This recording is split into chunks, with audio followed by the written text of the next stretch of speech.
talking about? What enslavement are we talking about right now when you said that? You know, you know what? I'm actually thinking it's more mental slavery and financial slavery. I mean, I said that right there. I don't even understand that. Can nobody enslave me? It's impossible. So anytime I hear that word enslaved, especially Right. nowadays when we literally can make our own choices. We literally can go out there and get a better house, get a better job, build your own business, try to raise your kids different. You literally can do whatever you want. You just have to make those choices. So I asked somebody the other day, they said that word to me. They said, like, do you feel like you're enslaved? I said, can't nobody enslave me, man. It's impossible. You know, and I agree with you, but I tell you what, there's a lot of people who are very hostile because they feel like they're enslaved. Yeah, so that's all they're feeling. That's inside them. That's not true slavery. That's Right. them enslaving them. That's them enslaving themselves, thinking that they can't, thinking that someone's holding them down, thinking that someone's keeping them back from doing something. That's completely mental, bro. I want to change that. I want to change that kind of mindset in people, because there are no limits anymore. Yeah, there's racism out there, but there's been racism forever. Nothing has changed. Every now and then it gets brought to light even more. But honestly, there's rich Black billionaires. It is possible. It is achievable. So the whole mindset of people keep thinking that they're being held down or kept back, it just drives me nuts, man. Especially when how far we've come nowadays. It actually, in my opinion, it makes us look like we haven't made one step, because we keep talking about the past and what happened to us and stuff, where we don't talk about now all the amazing Black men that are doing, even Black women that are doing amazing things in this world. We focused on that, promoted that more, pushed that more. Think about how much more good we could do. Think about the influence we could give to our youth by giving them a different view, right? That, don't get me wrong, it's okay to talk about the past, but we definitely shouldn't live. We definitely shouldn't live in it. You know what I mean? Hey, you know what? So I want to push back on that, because right now you sounding a little Kanye-ish. So, what does that mean? What does that mean? Give me the reference. Give me the reference about slavery is a choice and all of that was a choice. No, that wasn't a choice back in the day. It's a choice today. Yeah. Back in the day, they had no choice. They were forced to do those things. Today, you have a choice. I mean, you literally have a choice not to be enslaved and go out there and create what you want. So don't get me wrong. I'm not talking about the past. I'm saying that right now, we're not slaves anymore. We're not being enslaved. So here's what I'm going to say, right? Racism is like an annuity, right? They invested in it back in the days, and it's still paying like residuals to this day. So don't get it confused and think that racism and racist practices don't exist, because they do. It's subtle now, right? But that's in all races. That's in all races. We have to learn from history. History is a teacher. So stuff that's happening right now, especially with the election and everything that's happening, right?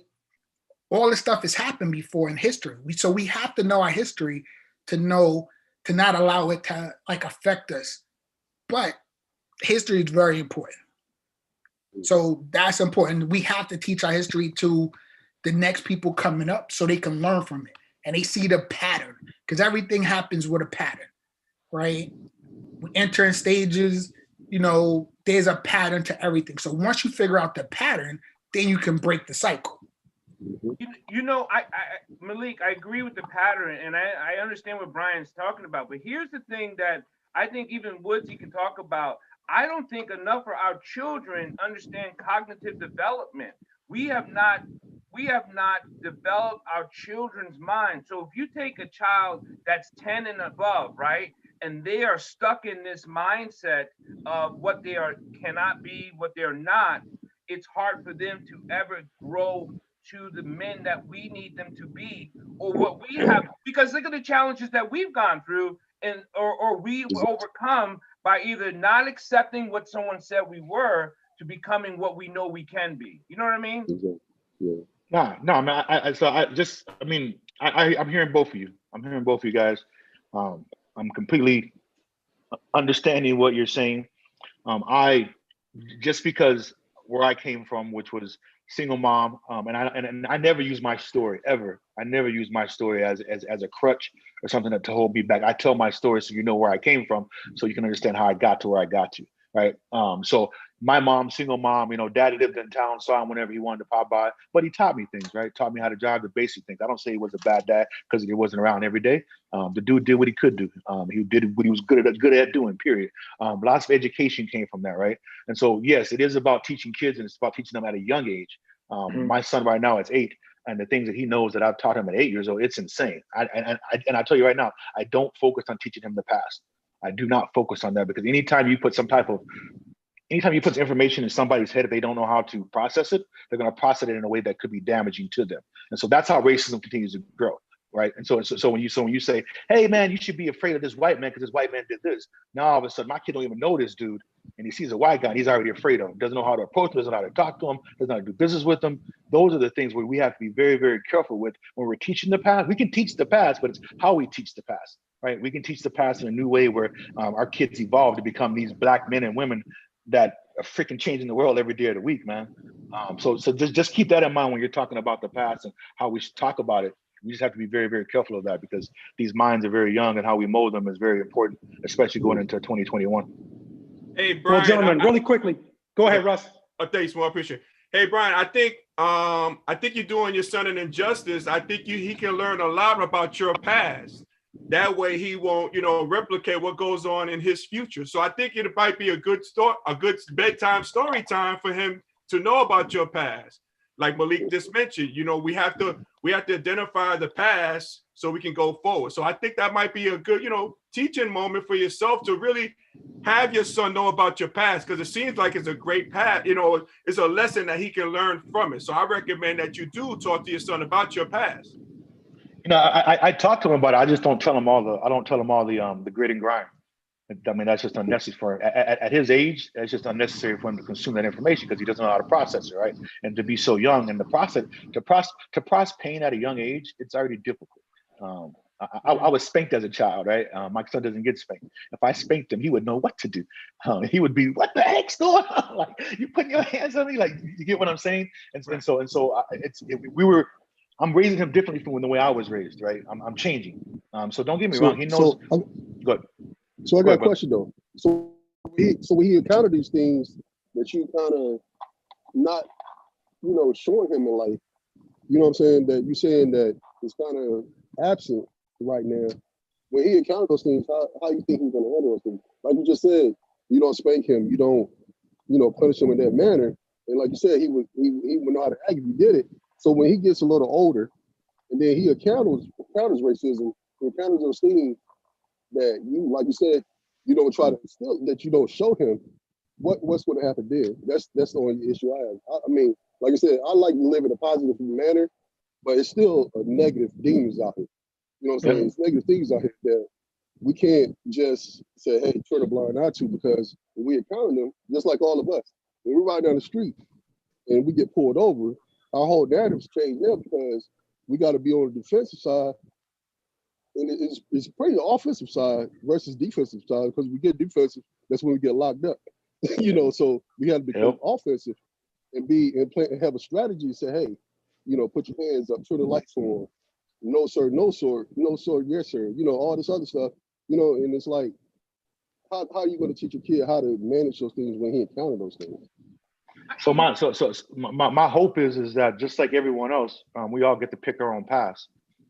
So my hope is I give him the wisdom that I have based on the way I think he should see things. And if he does encounter it, then he gets to make that decision of how he feels, right? No, it's not based on what anyone else has told him or what the past. He gets to say, I'm going to make this decision now.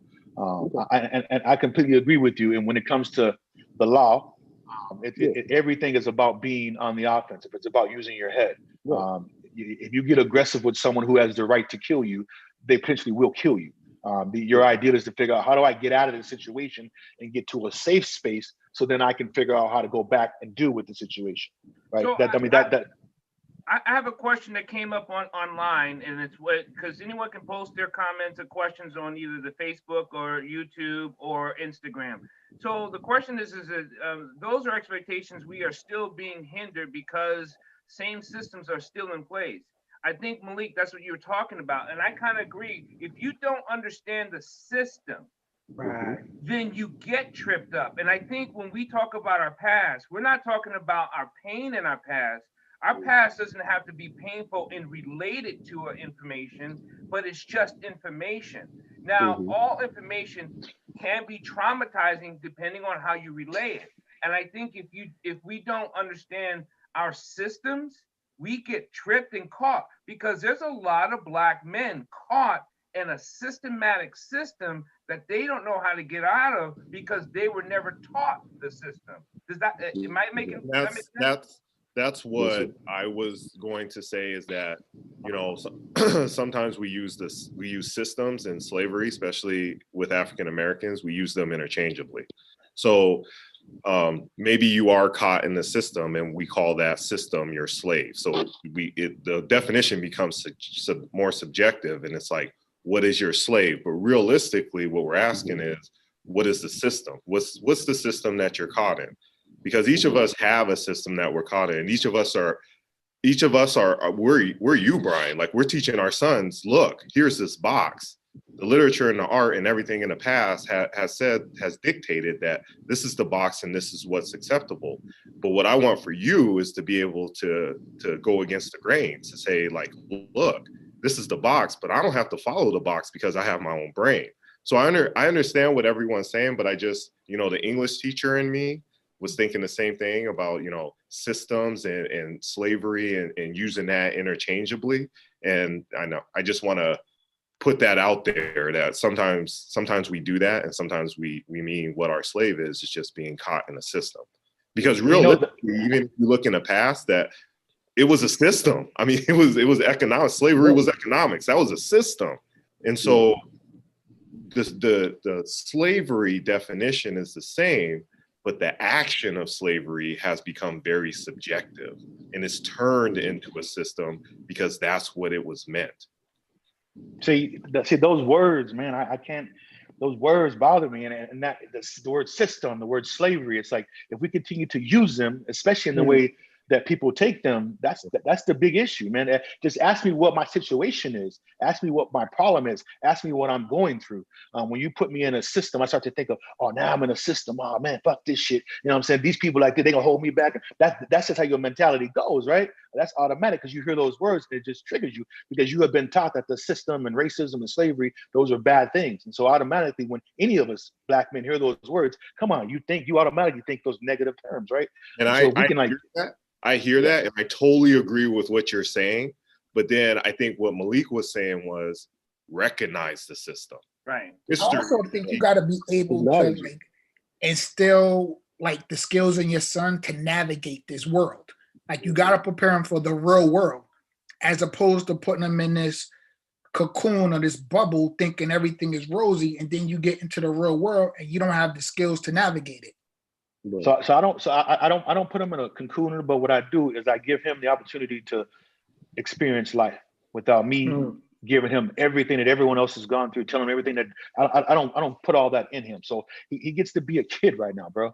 He gets to I get what you're saying, but I'm saying he gets to be a kid right now, and I'm okay with him going out there and learning the world. So I grew up on my own. I've been on my own since I was 14 years old, and that was by choice. Like, I chose to. Like, my mom said, if you leave the house, you're on your own. This is on you, and I made that decision. And so I got to live my life, bro. I got to go out there and learn things on my own, and I've lived a life, in my opinion, that I'm writing 3 books on right now.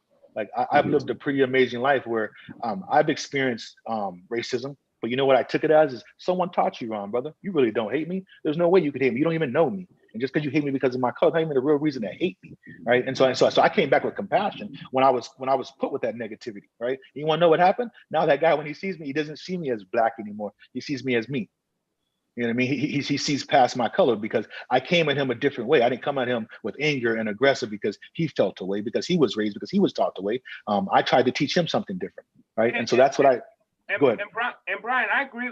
I got a couple of comments, and I agree with teaching people, because it seems like we're always the Black ambassador, no matter where we are. It's like we got to teach people that, you know, I'm a man too, or I am a human being also, and yet they still see us as color. But here's the pushback, and we use Malik's word. The pushback is that outside of that individual person that changed their conceptual thinking of you or I, the person. You have others will still, who you may not ever meet, still sees you as that threat or as that black male threat.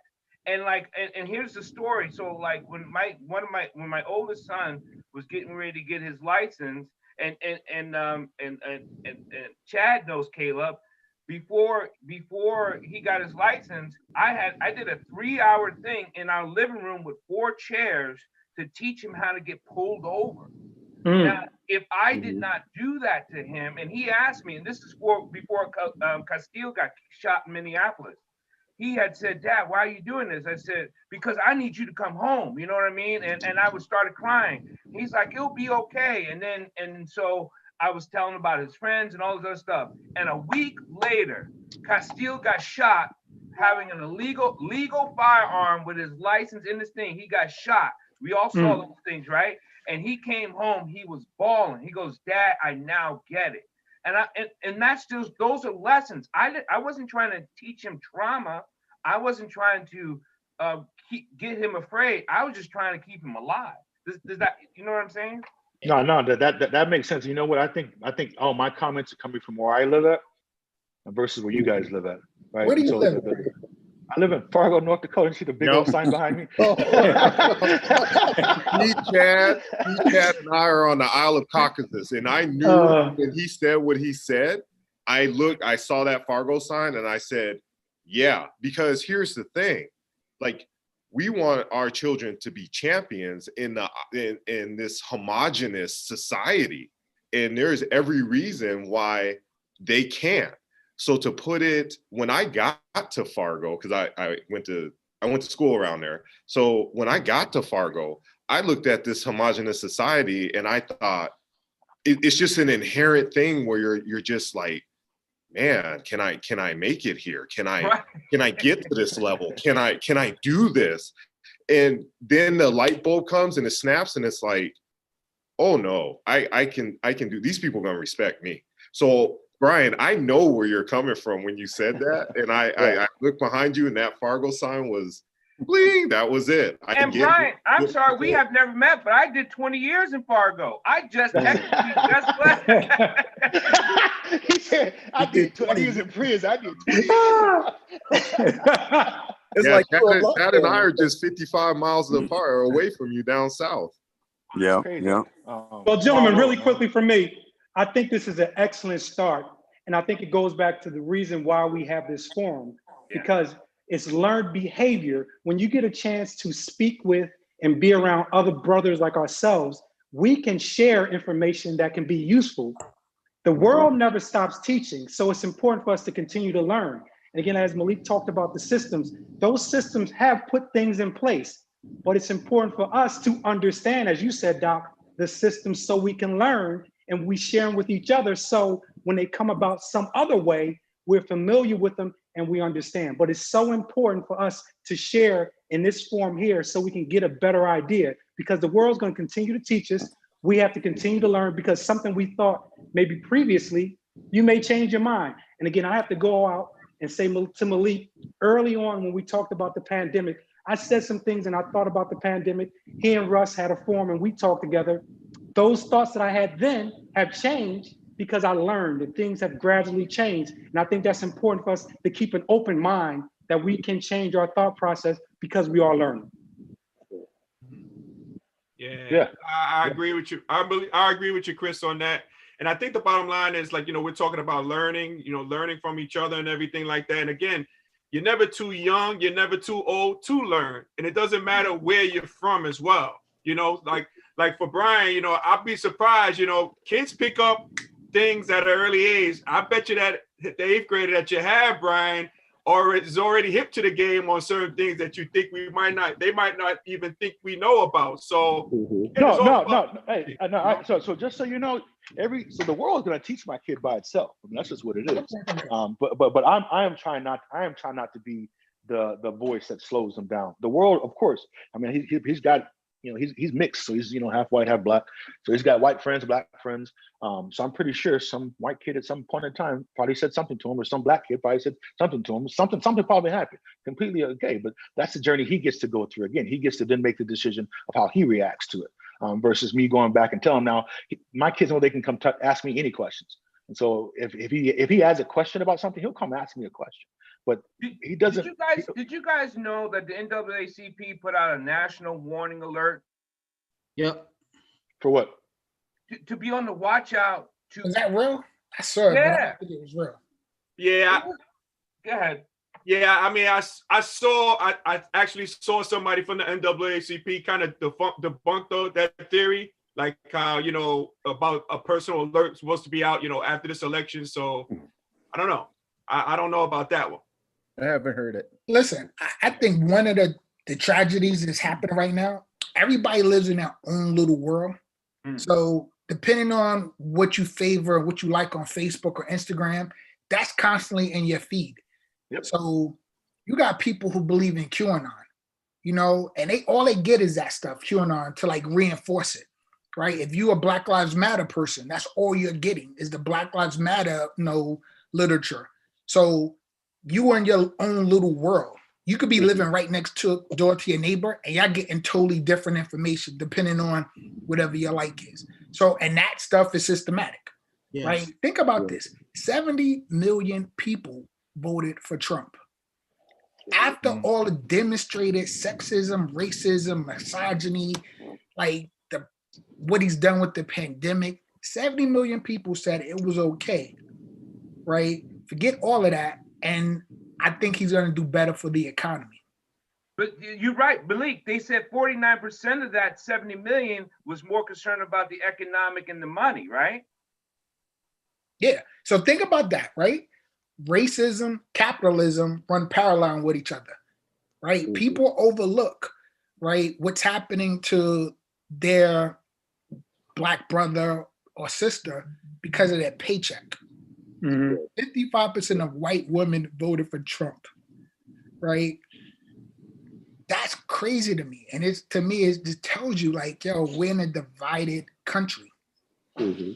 Well, Malik, that's a great point. We've always been in a divided country, though. I mean, what has changed? I mean, money has always controlled everything. Racism has always existed. I mean, nothing has changed, man. Little bits and pieces you see, like we had a Black president, but nothing changed, even when he was in office. The little things that did change, I mean, they didn't make that big of a change. The tone has definitely changed. Like, things have changed. And once again, when people say that, it's like, the tone. People are now like a Trump flag or a mega hat. And like where I'm from is just like a KKK flag or a the new hood. It is. It's like, you broadcasting your racism. Like, you support this person. And once again, like, listen, I'm in the East Coast, right? I'm in a blue state. So I don't know how you guys navigate it. And like the Dakotas, where it's a red state, it's very conservative. I don't know how you navigate that. So I can't really like pass judgment or say anything. But up here, I was jogging in Prospect Park. A dude had a Trump flag. He almost got ran out the park. People like, what's going on? Like last Saturday, like in my area, people were out on the street celebrating that Biden got declared the winner.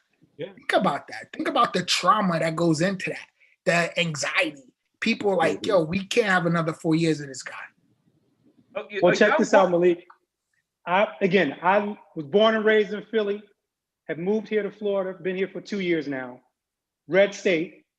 People ride around in Trump trucks, flags all over the place. Obviously, I think the gap shrinking a tad. However, with that being said, when you look at politics, and you made a great point, Malik, when you're inundated with so much from one side, that's all you hear and all you think. Mm-hmm. I kind of like in politics, I've used this narrative a couple of times, to looking at the number 6, one side, it looks clearly like a 6 to you. But if you go to the other side of the table, it looks like a 9 to someone else. And you have to do a better job if you're on that side where it looks like a 6 to even go on the side to look at the 9 and explain why your side looks like a 6. But we don't take the time to do that because the people on the 9 are fighting to let you know, this is a 9, this is all I see. People on the opposite side are saying, this is a 6, this is all I see. And the division comes in because no one wants to go to the other side of the table and see what that other side is thinking about or looking at. Hey, Smooth, let me ask you this real quick. Do you think people don't see, does that conversation change depending on the type of person you're talking to? Because of course. because if you're talking, if we're talking together and you say something like that to me, my type of personality is that I want to go to your side to see it, right? But now, what about that person who will refuse to go there? That's why we have the division we have. There's so many people who refuse. You say, how dare you have a Trump hat on? How dare you have that flag? However, again, if you really want to learn and understand, you take the time to go to the other side. That doesn't mean you have to agree with it. Right. And say, you know what? Is that what you feel that way? You know, why?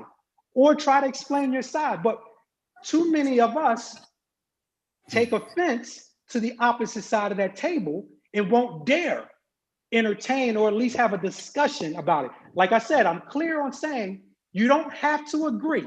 You don't have to say, how dare you? No. Why don't we come to the table? And that's why it's so much division, because many people won't dare come to the other side and say, you know what? You might have some good points, but that point right there, I don't agree with. Okay, Smooth. Here's the problem, right? To start that conversation, you guys have to agree on what the truth is, what the facts are. And no one can agree on that. Everybody got their own truth. There are people who really believe, probably 70 million people really believe that Donald Trump got cheated, that somehow the election was rigged. 70 million people think that, and you can't convince them otherwise. What's just human nature? So, I mean, that's just human nature, is to have your own decision. I mean, have your own choice, right? And so that's just what it is. And so I think there's too much energy being spent on trying to change everyone else's mind. How about you just do the best you could do in your lane and just keep killing it? And I guarantee you, eventually they slowly start to come over. They slowly start to come over. I mean, that's what it is. But when you spend all that time trying to yell at them and get them to come look at your 6, when they think it's a 9, you're wasting energy being wasted. When you could be out there finding more people who love 6s and want to be around the 6s all day long, brother. I'm going to use that just because it was a good analogy. But I mean, literally, if you find more people like that, you build a bigger network, right? And so I love social media. That's one of the things that I run in one of my companies. You are absolutely right. Anytime you like, share, comment on anything out there, that becomes your feed. Once you build your feed up, they're literally controlling your life. They're literally telling you what to like, what to eat, where to go, what your friends are doing. They're controlling you, right? But you're allowing it to happen. So you can't blame anybody, because you're the one liking, you're the one sharing, you're the one commenting, you're the one doing all the things. So you can't blame anyone but yourself, right? And so going out there trying to go find another group and be negative in that group is pointless. Find more of your group, create more of your feed. Well, again, really quickly, Brian, again, it's not an argument, it's a discussion. That's where I get it. The issues come, because when we get into the argument phase, that's when the person on the other side, on that 9 side, well, listen, I don't even want to listen to you. All you're saying is, let me come see what you're looking at on the opposite side. Oh, okay, you see a 9. You know what? I had no idea you were looking at a 9. I've been looking at a 6. Explain to me why you see a 9. So again, I'll go a little bit deeper. As you said, Malik, there's a group that says, well, economically, I really thought this was the reason why it stands out. So then you can bring up your point, you know what, but there's a lot of racism that went in. You know, I didn't really care about that. So then you can step off and say, well, that's the point I stood on, and invite them over to where you are. Take a look at what I'm saying. Now, they don't have to. They don't have to. But again, this is being a leader, someone taking that stand and say, you know what, I'm willing to look at what you're saying. That doesn't mean I agree with it. I still can think. We have to open our minds. And when you go over there, as I said earlier, you're still learning. There's a possibility you might go over there and say, you know what? I agree that your point is right. But we aren't willing to do that. We stay so strong on our own side to say, all right, this is what I'm standing with. I'm not changing regardless. Well, listen, it starts with leadership, though. Hold on, Billy. Once again, listen, it's leadership, but then also race plays a part, because when President Obama was in office, he was willing to work with the other side, to compromise, to see your 9 or see the 6, whatever it was. right? There was a deliberate, action that took place where they were like, yo, we're going to shut this dude down. We're going to try to make him a one-term president. And anything that he proposes, we're going to shut it down. It wasn't because he wasn't willing to work or talk to people. What was it based on? But what did you expect? What did you expect it to happen though? The president is just the president. The cabinet is the one that the votes are the ones that controls everything, man. He's just the face, bro. I mean, he was just given a face. Of course, he was only going to have one term. They were given a chance to try to make a difference, try to make a change, to pull some economic dollars out of some different things. They're just moving money around, bro. That's all that was. The cabinet was always going to make the final decisions, man. So that's what it is. A person that said even as a 6, you still have to operate in a world of 9s. They are still your doctors, police officers, lawyers, and teachers, and etc. And I also, on my personal note, when Malik said that the president changed the narrative of the feeling of America. He changed the tone. Just recently, a woman got punched in the face jogging around LSU from a white Trump supporter. Now, that wouldn't have came if this person didn't feel so entitled, right? I mean, God, this world, man, the world y'all live in, it's too much for me to even handle. It's like it's on fire, man. Like so why I live it again, I don't get to hear all that kind of stuff like you guys are hearing, right? I mean, don't get me wrong, there's bad stuff that goes on here. It's mostly child molesters and stuff like that around this goddamn town. But at the same time, where you guys live at, there's like little basic things that are going on where it's truly making you think that this person did it because he's a Trump supporter, not the fact he's just an abusive person. Right. And you know what I mean? It's a person that just decided to punch this young black girl in the chest. You're right. Yeah.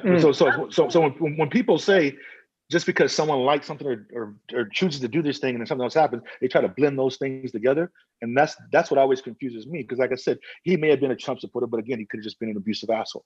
You know what I mean? And but putting those two together, now all of a sudden people think that, people are doing these things because they're Trump supporters and so on and so forth. Until someone walks up to you, puts a gun in. What's that? It's more visual now. It's more visual now, man. But like I said, I mean, I'm just looking at it right here. Last week, we're cheering the 2 70-year-old white men. You know, that's what we were looking at. And when I was in office, we didn't have all these, all this division. It was a division, but it wasn't like everybody was, just out here looking for trouble when Obama was elected into office. And as soon as the Trump, it was like, hey, if he's not elected, we're gonna do this. If he's elected, we're gonna do this. And it was like, they just become more bold with it because the leadership says it's okay for you to punch people in the face. It's encouraged. It's okay, but it's encouraged to do it. Leadership encouragement. Yeah, like I said, like that guy, he could have been abusive. But if your leader says, all right, it's cool. Just like when the kid from Wisconsin went and shot the people up, he was like, oh, he's a good person. He's a good American. And and it's like, it's crazy. I can understand. I can understand both sides because I understand what Brian's saying. Like when there's an action, it's a disservice to jump to a conclusion. So the girl gets punched in the face, I automatically jump, okay, it's a Trump supporter because it's a white guy and a black girl. So obviously it's a Trump supporter. So I understand that part of it too. But I also look at when we look at these instances that happen, what's the statistic there? And I know you can play numbers however you want to, but are people more embraced to do these actions because Trump's there? We already know that somebody punches someone, white dude punched black girl in the face and says like Trump 2020. Okay, we can attribute that to Trump. Okay, fine. But there's always these little intricacies where like we kind of have to be careful because in this instance, if we can't trace it back to being for Trump, then it becomes a little dangerous because it skews the numbers. Statistically it skews the numbers. But if we also look at the totality and the whole picture and see that this is a reoccurring thing under Trump, then there's that. So I just wanted to throw that out there. I'm going to jump. Go ahead.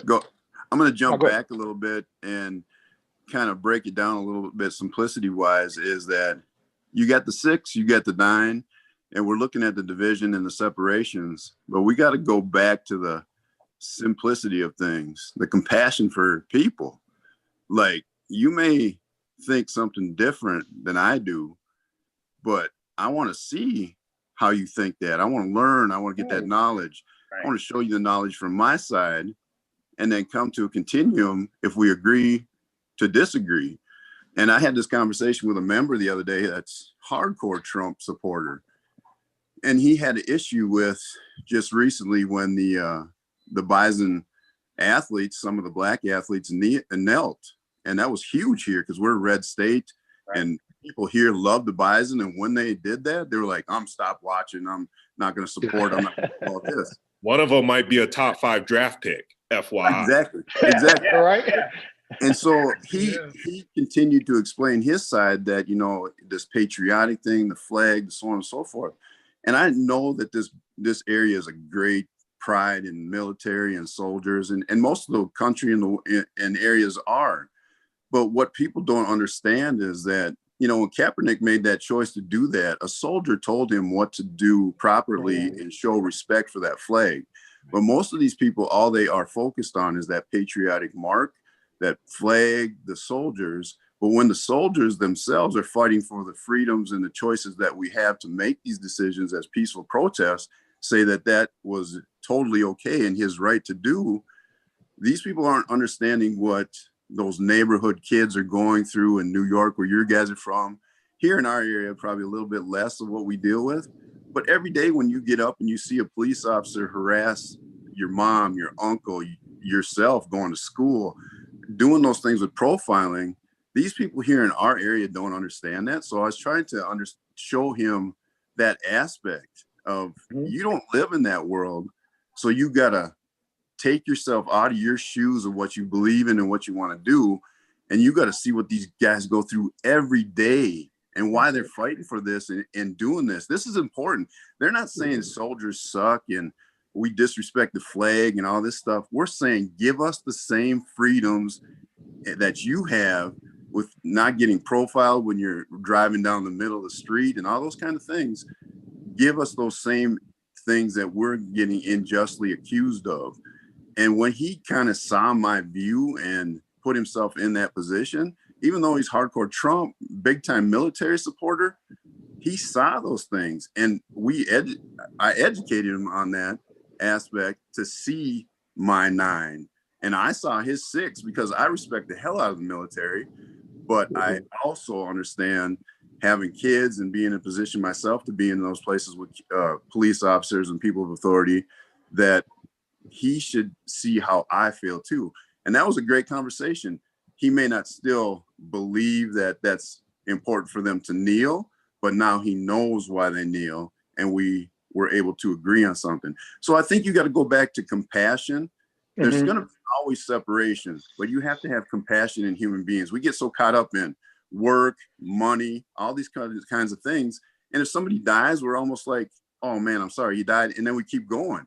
We don't even grieve or mourn or do any of that stuff anymore. These are human beings that are dying every day, and we just keep going. We don't even take a moment of silence for somebody else who's next door neighbor. But if it's somebody of our family, we take that time. But people are people. Let's have more compassion and humanity instead of separation. And who cares about the 6 and 9? Shit. You know, if we're in a position where I got to save this white dude from an apocalyptic thing, I'm going to help save you. And I hope you help save me. See, Chad, what you just did right there, that's what I'm talking about. I mean, you're just doing good just to be doing good. Trying to go out there and trying to fight the fight of convincing people who are just angry. You're wasting so much freaking energy. It's okay to be, like you said, compassionate. It's okay to care about humanity. That's how I am. I don't care what color you are, bro. If you're a good person, I want to know if you're a good person. And if you're not, then I won't mess with you. That's how we got to start looking at things, instead of trying to force everyone to think trying to think the same way. It's impossible. It is impossible for everyone to think the same way. It is never going to happen. Put your energy and your time into the good you see, the good that you want to see. And if you focus on that, if we all do more of that, guarantee you we build a better network. And then there's other networks where it gets quieter and quieter. I think that that's a good possibility. But I also do agree with everybody else on the panel, though. Information, and we all know this, knowledge is power. So I don't care if it's negative knowledge that you teach. I don't care if it's positive, in between. If you have the knowledge of all systems and all historical events, we can prep everybody to have that knowledge in those situations that come up. And it's not trying to teach pain. Like, I know where you're coming from, Brad, too, as well. And I know from Malik coming from too, but it's not trying to teach pain and show all the historical things that we've went through and be stuck in that system. It's just, you should have all that gathered knowledge to be better in the future. So if I tell Phoenix, my daughter, about all the stuff that happened with slavery and how painful it was and all those things, I want her to know what we've been through so she can be the purpose to make something greater in the future. You know, when we teach these young Black boys, and then of course Wes can talk to you about this, and all of you guys who teach young men and young people and coach them, we coach them on the purity of compassion and happiness. But specifically the young Black children, they have to know that we care about them and that we feel that their pain that they're suffering through in these circumstances that they find themselves in. Yeah. You know, I've been listening to all you guys, you know, this afternoon, and a lot of this is just, I look at it from a perspective of being environmental related. It's where we're coming from. And we're talking about this mindset and all. You know, the thing is with the mindset, it comes from us. And I am a true believer. You have to know your history. You have to know exactly what was going on, you know, back in the past. I grew up in a town where it was predominantly white. And my parents, Brian, they did go the route of wanting to make sure to shield us from some of those same issues. But it took that one instance when I came home after a young boy called me nigger, and then my parents had to go up to the school. And so this is where it really got real.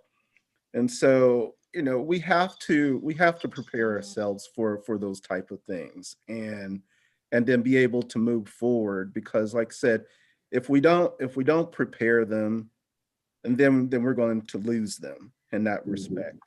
You know. What if I don't? What if I don't teach that word? Because I don't teach that word. Well, someone else is going to teach them. That's the thing. You know. They're just gonna use it, and he's not gonna be like, "What does that mean?" Right. What does that? What does that mean? What does that mean? Oh, I know. It won't mean anything. I get what you're saying. If you ignore it, then. No, it's not ignoring it. It's not ignoring it. It's making it not exist. And so guess what? If every time someone said that word, if no one gave it the attention that if people wanted to have, because people use that word to get a reaction. That's why they use it, right? Exactly. So if you don't give them that reaction, guess what? It becomes worthless. Just like, go ahead. I didn't have the reaction, but the thing is, when I went home and told my parents about it, then it became real. And then it's just like, okay, you know, my dad, he wasn't going to be having it, you know, this type of thing. And from that day on, anytime someone used that word, I was told to knock mess out of them, you know. But see, again, fellas, there's so much history behind the word, how it's used, who it's used by. So there's a lot of different angles you can come to that, you know. So again, it's not always negative. So, you know, if you grow up in Philly or New York and that word is used, especially where I came from, on the basketball court or athletically, it was a good word sometimes. So again, it's a lot that goes behind it. So I think that's something you need to learn. It's a learned behavior that needs to be taught regardless. All right. But look, I'm here in the deep south. I'm in North Carolina. And somebody used that word here, you already know 9 times out of 10, it's out of context. It's addressing a certain population of people. Right.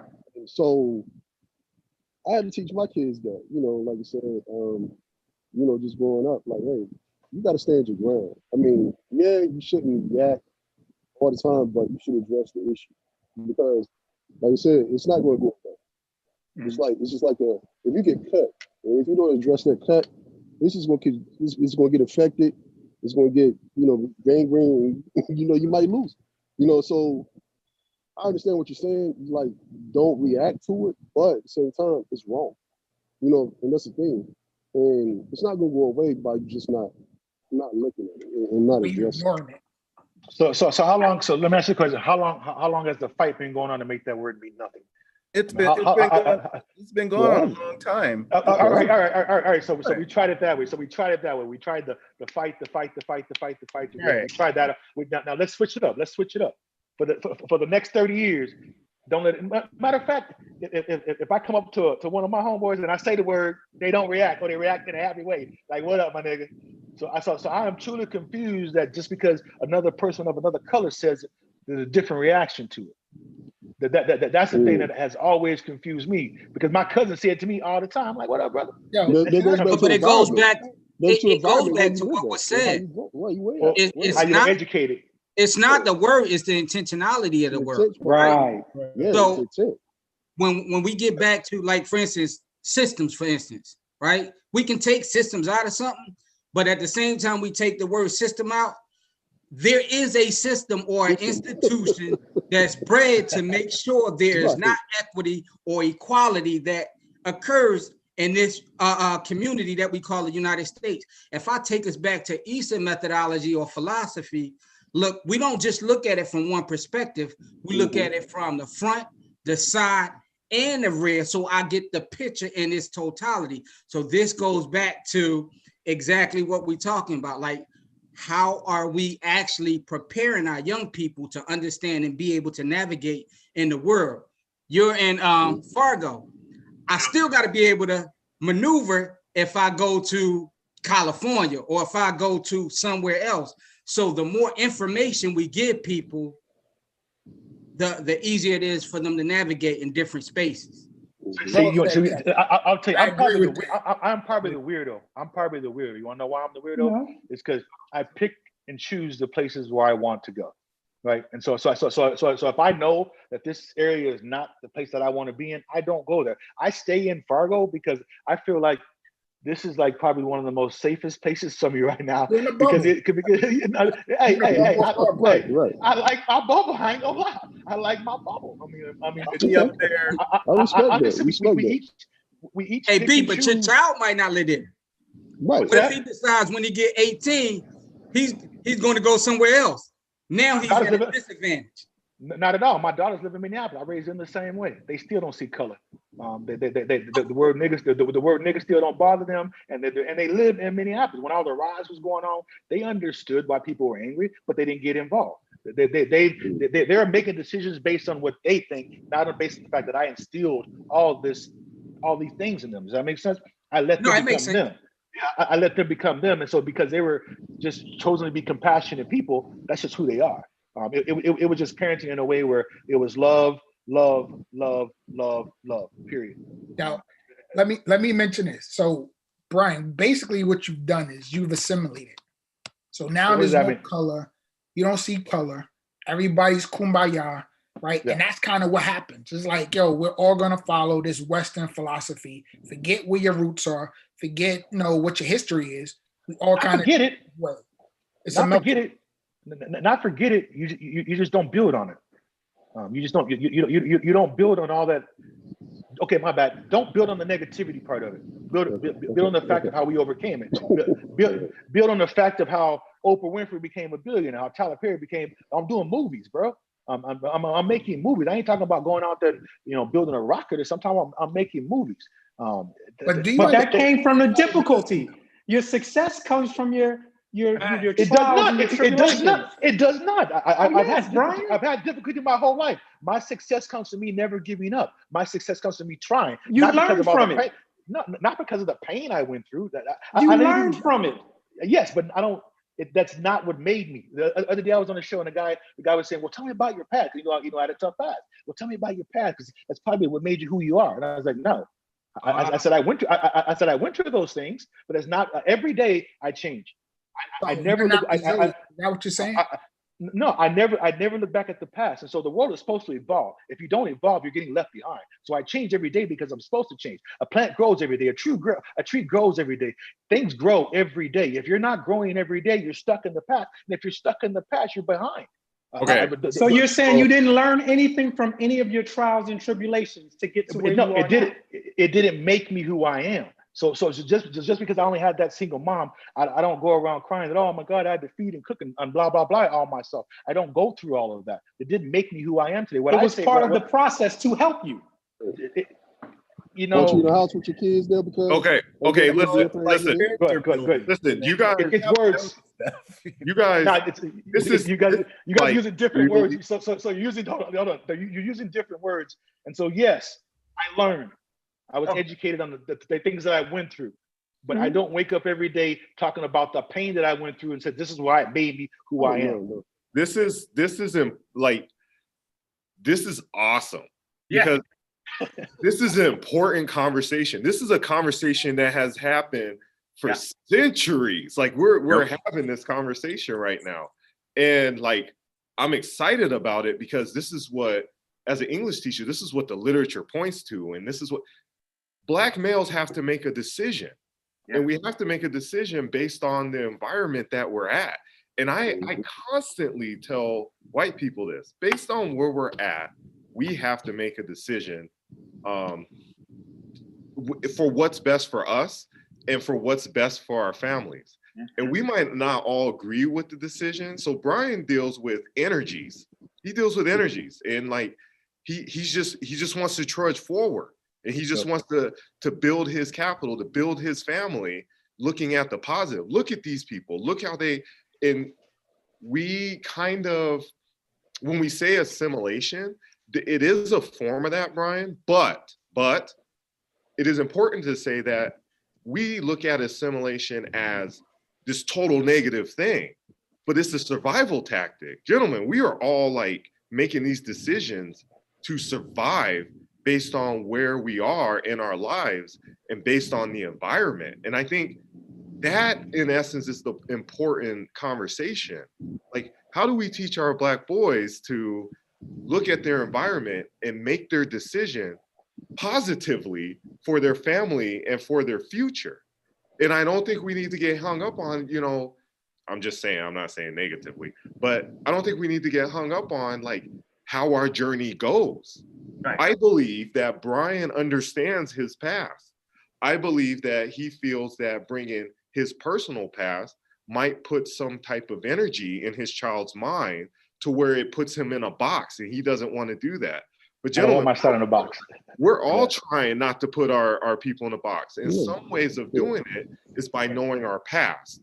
And in some ways of doing it is by knowing the energy. I try to teach this to Black boys, is that it's the decision, and they're both positive. Believe it or not, they're both positive decisions.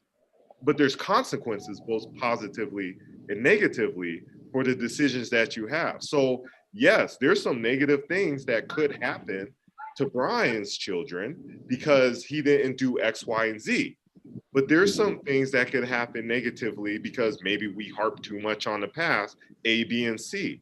So I think, once again, I'm excited. You can tell by my voice, I'm excited about this conversation because this is in essence Blackness. This is our problem. We have to make these decisions because we are not given equal footing, no matter where we're at. And Davey, you're right, because I'm so excited also because I understand it, because it is an essence of understanding where you are and how to acknowledge who you are. Right. To acknowledge who you are. But here's the only pushback I have. Acknowledging of who you are, you still need all of it. Mm-hmm. So then you can make your assessment and then you can make your assessment of how your association is going to be in the area you're going to be. But I don't want you to use it as survival, because if you use it as survival, being a neuroscience guy, you're only going to result all things in survival. But to live, we have to live in the frontal lobe of pushing forward in thought and creativity, not just survival as what I don't want to do this, so let me just pivot and turn left. You know, understanding how the things are developing, how it's being moved against you, how it's moving for you, understanding your energies, negative and positive. I teach all that, but we definitely have to understand who we are, not just what we can be, but who we are. And that takes work. And that's why we teach our people. We teach our young boys. We teach everybody. It's one of probably the black shoulders we hold. We're always teaching somebody. We're teaching the white guy. No, you know, this is why we use the word, and no, and I get it. No, yeah, that's racist. No, we're always teaching. The black man is always teaching somebody how to respond to us as human beings, and a man. You know what I mean? It's just like it weighs heavy.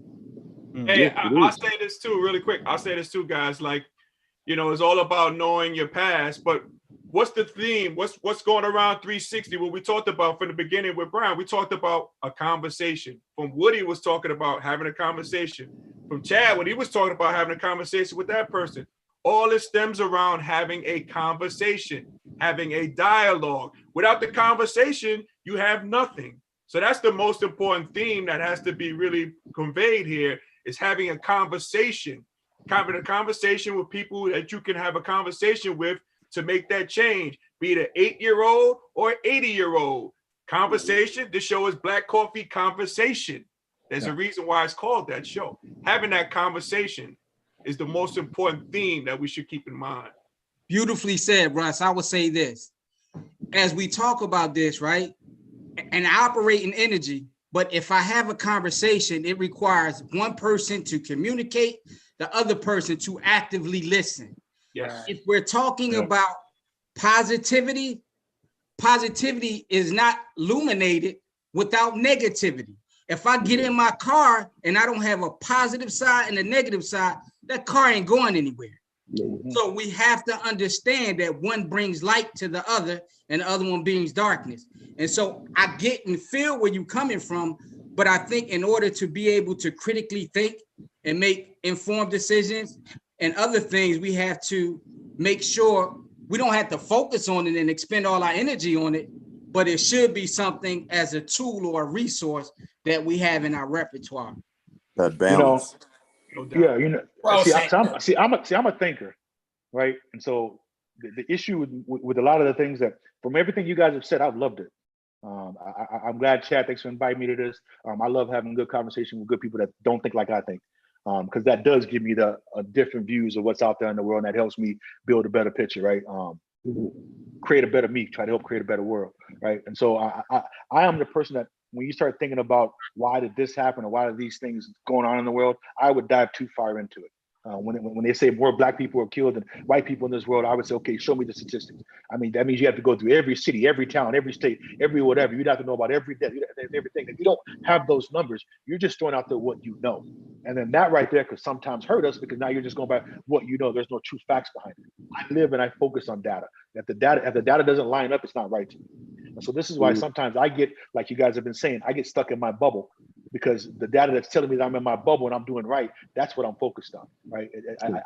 I see the good just steady amplifying. I see people coming around me and feeding off of my energy and just doing better and doing more in the community based on what I've started to do, right? And so I live in that bubble because I don't live in the outside world you guys live in. And so today has been a very eye-opening day for me, because knowing that you guys live in places where it truly is happening, right? You see it. I don't follow it online. I don't watch it on TV. I don't consume negative energy like that. So only time I consume information like this is when people like you tell me this information, right? And now that I see that I can completely trust you guys, I take it as truthful, right? And so the fact you were going through it, it kind of hurts my heart. You know what I'm saying? I don't want you to have to worry about going out there and getting pulled over. That's bullshit. To me, in 2020, that doesn't make any sense. You get pulled over for your color, right? I mean, it's like it's 2020. Back in like the 60s, I could see the 50s, I could see it happening. But the fact that it's happening today, what in the political system is broken that's allowing it, right? How do you fix that?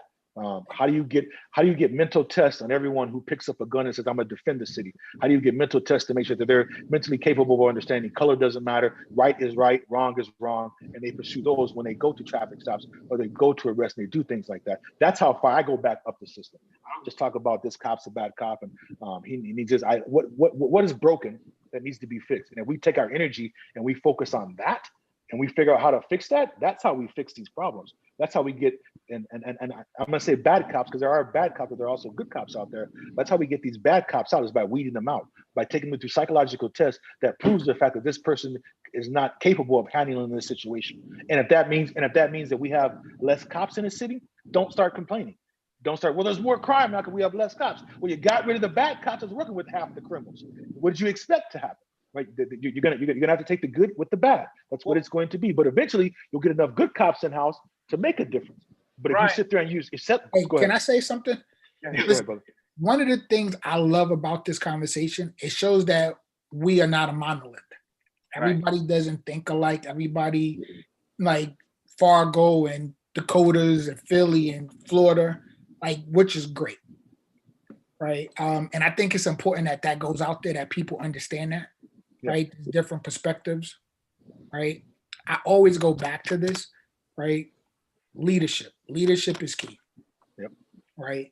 And the reason I bring up like what's happened right now with this election is because I think a tone has been set, right? And we have to shift that tone, shift that energy, so people can have conversations. Like, I love what happened with Chad. He had a relationship, and based on his relationship, he was able to have a conversation, like a meaningful conversation. And that's kind of where it's going to start at.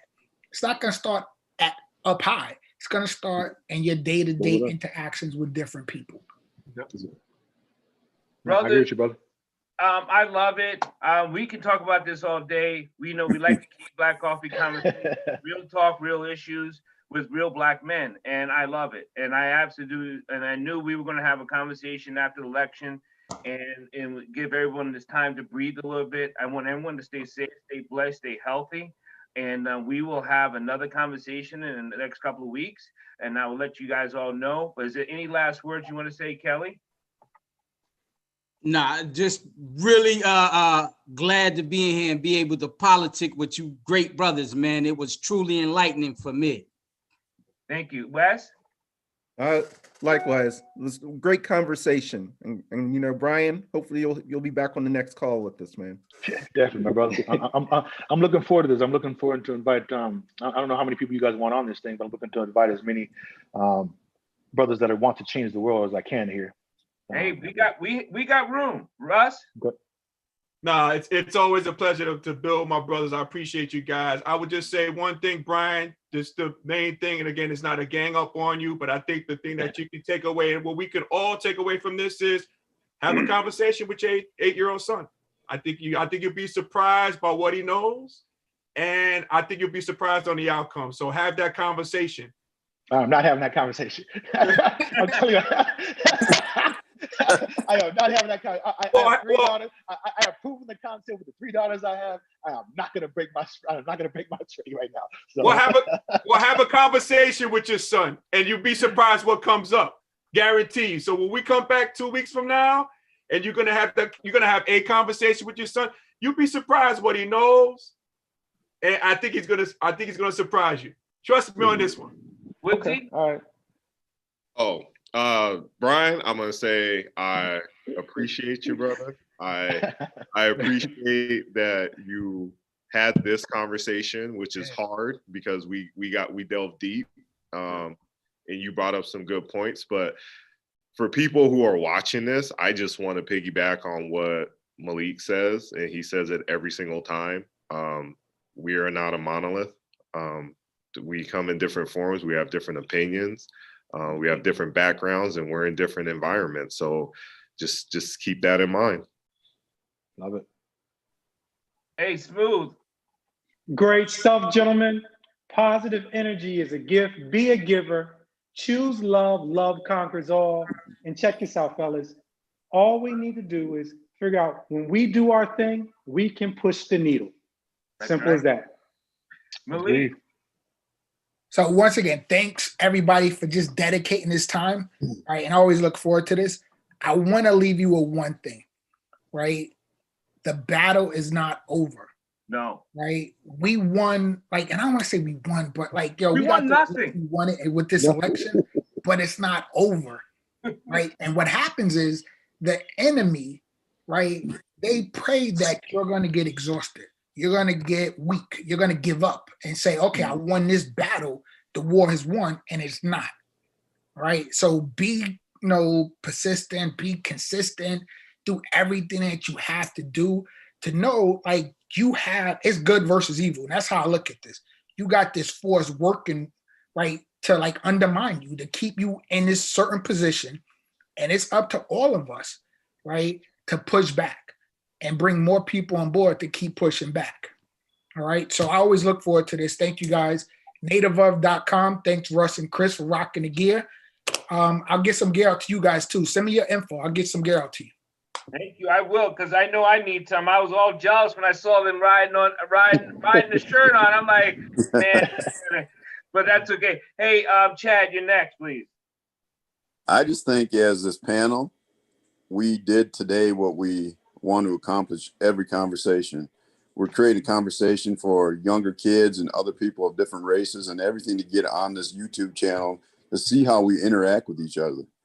The Black man can have great conversations and they can see what we talk about in the issues and the social things and how we deal with our families and how we do our environment. So what we did today, sometimes our conversations are smooth and sometimes we have some debates, and that's exactly what we want to portray to everybody who's watching this online.